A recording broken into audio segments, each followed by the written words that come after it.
This video is brought to you by AKSIAS.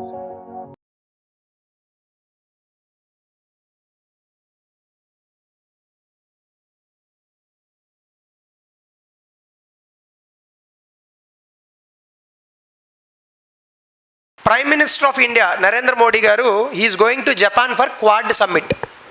అసలు ఈ quad అంటే ఏంటి అనేది ముందుగా మనం అర్థం చేసుకుంటే, ఈ క్వాడ్ తాలూకా లక్ష్యాలు కూడా మనకు అర్థమవుతాయి. ఈ క్వాడ్ తాలూకా సిగ్నిఫికెన్స్, ఇంపార్టెన్స్, ప్రాముఖ్యత ఏంటి, అలాగే ఈ మధ్యకాలంలో మనకి క్వాడ్లోనే భాగంగా వ్యాక్సిన్ మైత్రి అనే ఒకటి వచ్చింది. సో అదేంటి, సో ఇది ఒకసారి మనం చూసే ప్రయత్నం చేద్దాం. ముఖ్యంగా క్వాడ్ అంటే first of all it is called quadrilateral security dialogue. ఈ క్వాడ్రిలేటరల్ సెక్యూరిటీ డైలాగ్ అనేటటువంటి అంశాన్ని తీసుకొచ్చిన మొట్టమొదటి వ్యక్తి ఈయన షింజో అబే.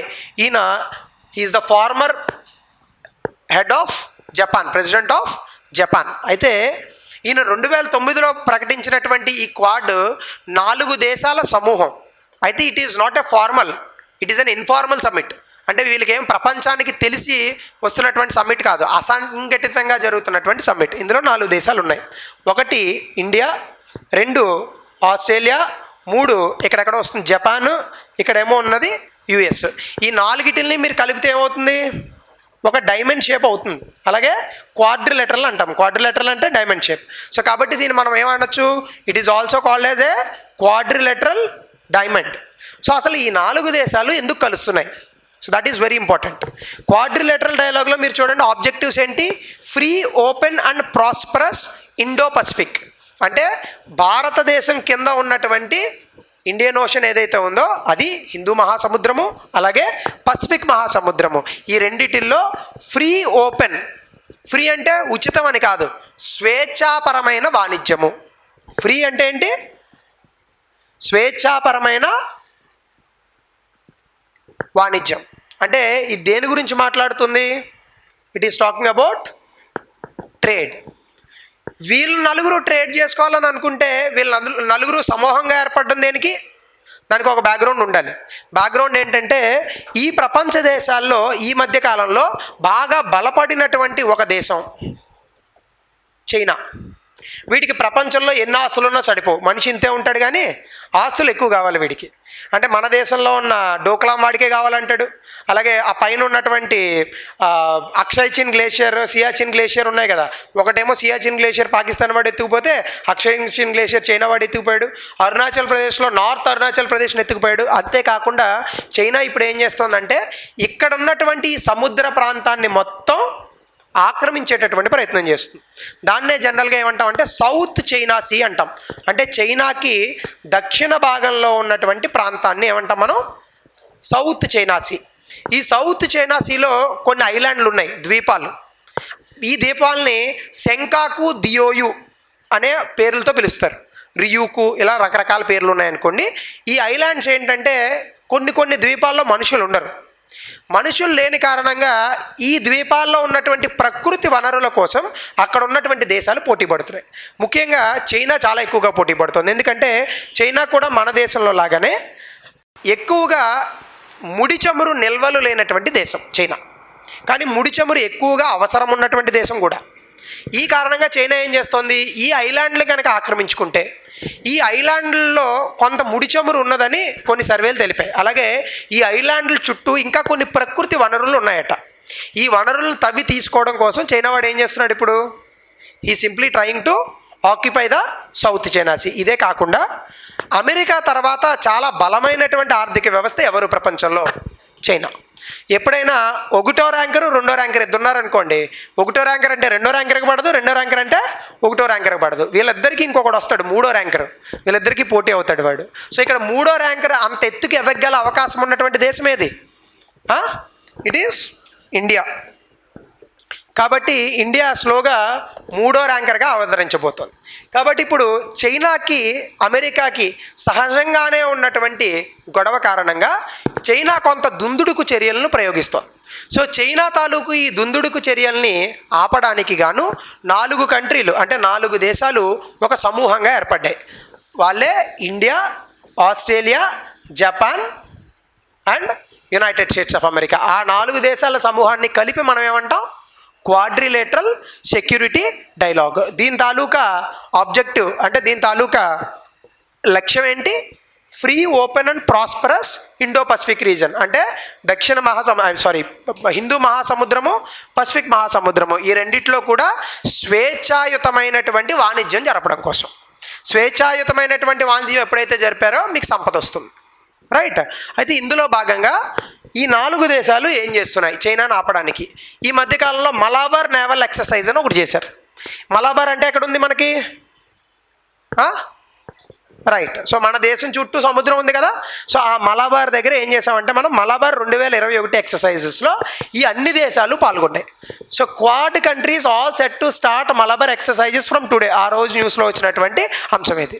సో ఇలాంటి మలబార్ ఎక్సర్సైజెస్ అది చేయడం వల్ల చైనాకి ఏ రకమైనటువంటి సిగ్నల్ ఇస్తున్నాయి ఈ 4 దేశాలు? రేపొద్దున నువ్వు ఏదైనా దుందుడుకు చర్యలను కనుక ప్రారంభిస్తే ఈ 4 దేశాలు ఏ రకంగా అయితే ఎక్సర్సైజులు చేశామో నీ మీద పడతాం వచ్చని చెప్పడం, రైట్? సో దీని కారణంగా చైనా తాలూకా దుందుడుకు చర్యల్ని తగ్గించే అవకాశం ఉంటుందా?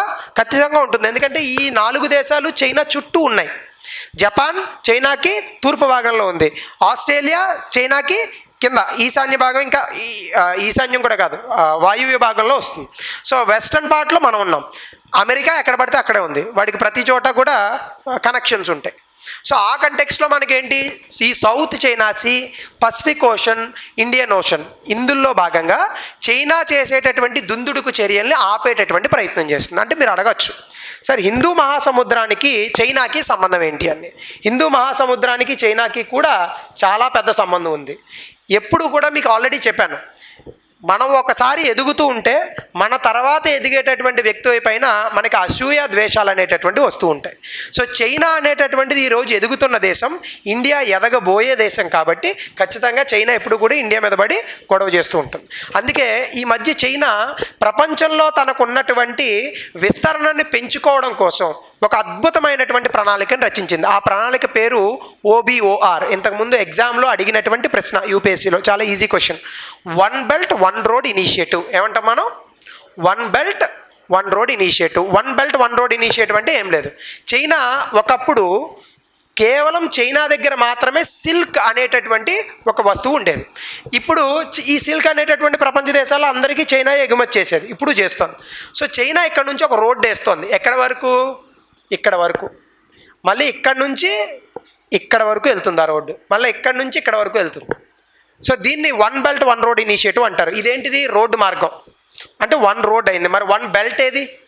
ఆ 1 బెల్టే సముద్ర మార్గం. ఈ సముద్ర మార్గం గుండా ప్రయాణించడానికి చైనా ఏం చేస్తోంది, తనకి దగ్గరగా ఉన్నటువంటి దేశాలతో జతకట్టి ఆ దేశాలన్నిటితోనూ కూడా తనకున్నటువంటి సత్సంబంధాలను పెంచుకుంటుంది. అంటే ఉదాహరణకి ఇక్కడ ఉన్నటువంటి దేశాలతో జతకట్టింది. ఇక్కడ ఒక శ్రీలంక అనే దేశం ఉంది. శ్రీలంకతో జతకట్టి హంబన్ తోట అనేటటువంటి ఒక పోర్టును నిర్మిస్తోంది. ఇంతకుముందు రాజపక్ష ప్రభుత్వం ఉన్నప్పుడు ఈ హంబన్ తోట పోర్టుని నిర్మించింది. అలాగే ఇక్కడ బంగ్లాదేశ్లో చిటాగాంగ్ పోర్టుని కూడా నిర్మించింది చైనానే.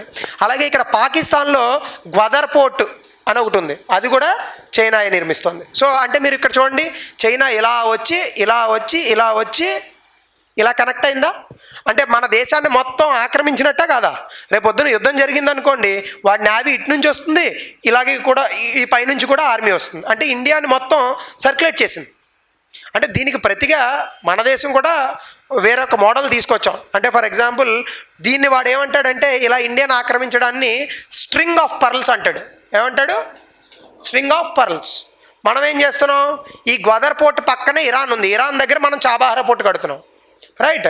అలాగే ఇక్కడ చైనా ఉంది, చైనాకి వియత్నాం ఇంకా కింద ఉన్నటువంటి కొన్ని దేశాలకి పడదు. ఆ దేశాల్లో మనం ఏం చేస్తున్నాం, మన బ్రహ్మోస్ క్షిపణిని అమ్ముతున్నాం. అంటే చైనా మనకి ఇబ్బంది పెడితే చైనాకి వ్యతిరేకమైన కంట్రీలతో మనం దగ్గర అవుతున్నాం. సో మనం ఇలా వస్తున్నాం. సో వాడు స్ట్రింగ్ ఆఫ్ పర్ల్స్ అన్నాడు, మనం ఏదో పేరు పెట్టాలి కదా, మనం నెక్లెస్ ఆఫ్ డైమండ్స్ అన్నాం, రైట్? సో చైనా మోడల్ ఏంటి, ఇండియాని ఆక్రమించడానికి string of pearls. India model ఏంటి, నెక్లెస్ ఆఫ్ డైమండ్స్. పర్ల్ పెద్దదా, డైమండ్ పెద్దదా? డైమండే పెద్దది. అది మన కాన్సెప్ట్. మరి అండర్స్టాండింగ్? సో ఇప్పుడు ఇక్కడ చైనా చేసేటటువంటి ఈ దుందుడుకు చర్యల్ని ఆపడానికి కేవలం భారతదేశానికి ఉన్నటువంటి శక్తి మాత్రమే సరిపోదు. సో వేరే దేశాలతో మనం మన బలాన్ని కూడగట్టుకోవాలి. అందులో భాగంగానే ఈ క్వాడ్ అనేటటువంటిది వచ్చింది. అందులో భాగంగానే ఈ మధ్య కాలంలో మనం మలబార్ ఎక్సర్సైజ్ 2021 చేసాం. ఇందులో మీరు చూస్తే అసలు క్వాడ్ తాలూకా లక్ష్యాలు ఏంటి, ఇది కదా ముందు చూడాల్సినటువంటి అంశం. చూడండి, to advance the security and economic interest of all countries. ఈ భూమిపైన ఉన్నటువంటి అన్ని దేశాలకు సంబంధించినటువంటి భద్రతాపరమైనటువంటి విషయాలు, ఆర్థికపరమైనటువంటి విషయాలు కాపాడడం. అంటే మీరు చూడండి, ప్రపంచంలో ఉన్న అన్ని దేశాలను కాపాడితే అందులో ఇండియా కూడా ఉంటుందిగా, అందులో యుఎస్ కూడా ఉంటుందిగా, అందులో ఆస్ట్రేలియా కూడా ఉంటుందిగా, అందులో జపాన్ కూడా ఉంటుంది, మళ్ళీ అందులో చైనా కూడా ఉంటుంది. అయినా ఇప్పుడు క్వాడ్ చైనాకి వ్యతిరేకమని చైనా వాదించినా ఒప్పుకునేటటువంటి అవకాశం ఉందా? లేదు. ఎందుకు? మనం అందరి గురించి మాట్లాడుతున్నాం. చైనా ఒక్క దేశం గురించే కాదు. 2, to develop A free and open Indo Pacific region. అంటే ఏ రకమైనటువంటి చైనా ఆధిపత్యం లేకుండా స్వేచ్ఛాయుతమైనటువంటి వాణిజ్యం జరిగేటట్టుగా కాపాడతారు. స్వేచ్ఛాయుతమైనటువంటి వాణిజ్యం జరిగితే అన్ని దేశాలకి మంచిదే కదా, అభివృద్ధిపరమైనటువంటి అంశం. 3, to develop a rules based maritime order.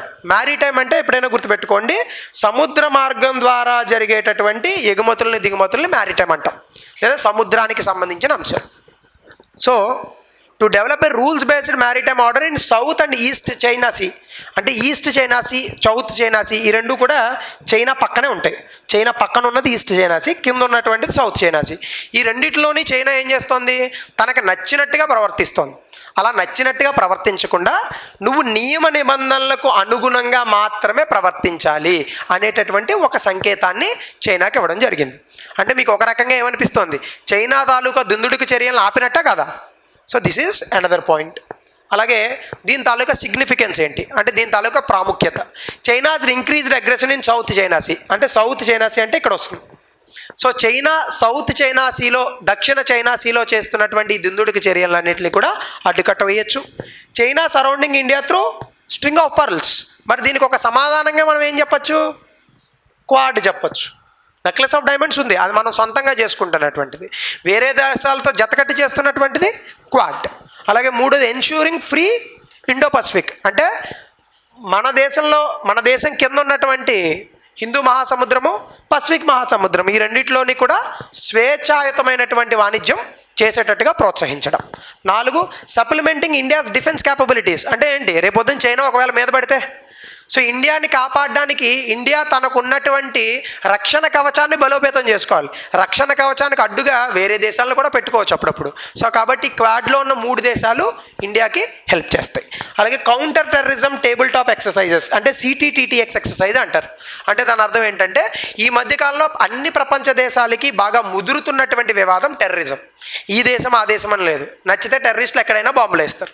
So ఆ కంటెక్స్లో భాగంగా counter terrorism table top exercise అంటే ఏంటి? ఒకవేళ ఈ 4 దేశాలలో ఈ టెర్రరిజం అనేటటువంటిది, ఉగ్రవాదం అనేటటువంటి పెరిగినటువంటి తరుణంలో దీనిపైన ఎలా యుద్ధం చేయాలి అనే దానిపైన కూడా కసరత్తులు చేస్తూ ఉంటారు. That is called counter terrorism table top exercises. ఇందులోనే భాగంగా ఈ మధ్యకాలంలో ఇండియన్ వ్యాక్సిన్ మైత్రి అని ఈ క్వాడ్లో ఉన్న 4 దేశాలకి చాలా అద్భుతంగా వ్యాక్సిన్లు పంపించాం. రెమ్డెసివిర్ ఇంజక్షన్లు అయిపోతే ట్రంప్ డైరెక్ట్గా ఎవరికి ఫోన్ చేశాడు? నరేంద్ర మోడీ గారికి ఫోన్ చేశాడు. సో దాన్ని ఏమంటాం మనం? వ్యాక్సిన్ మైత్రి. వ్యాక్సిన్ మైత్రి అంటే ఏం లేదు, వ్యాక్సిన్లు అనేటటువంటివి ప్రపంచ దేశాలకు ఎగుమతి చేసి వాళ్ళతో మైత్రి సంబంధాలు కలుపుకునేటటువంటి ఒక దౌత్యపరమైనటువంటి అంశాన్ని వ్యాక్సిన్ మైత్రి అంటాం. చూడండి, అదే రాశాను. India is one of the largest vaccine producers. 60% of the global vaccines ఎక్కడి నుంచి వస్తున్నాయి? ఇండియా నుంచి వస్తున్నాయి. India producers supply 1.5 billion doses. అంటే 150 కోట్లు, దాదాపుగా 150 దేశాలకి వ్యాక్సిన్లు పంపించాం మనం. India is the largest supplier of ఈ మీసిల్స్, DPT, BCG వ్యాక్సిన్స్. అలాగే WHO sources 70% of it's vaccines from WHO. పంపిణీ చేసేటటువంటి 70% వ్యాక్సిన్లు ఎక్కడి నుంచి వస్తున్నాయి? ఇండియా నుంచి వస్తున్నాయి.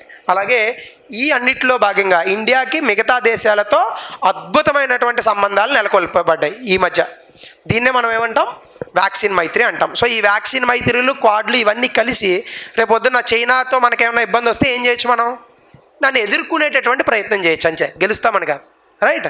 ఎందుకంటే ఒక పెద్దవాడు మీద పడినప్పుడు మనం కొంచెం బలహీనుడైతే NTR సపోర్ట్ తీసుకోవాలా ఆ సినిమాలో లాగా, right? So this is about your vaccine Mythri.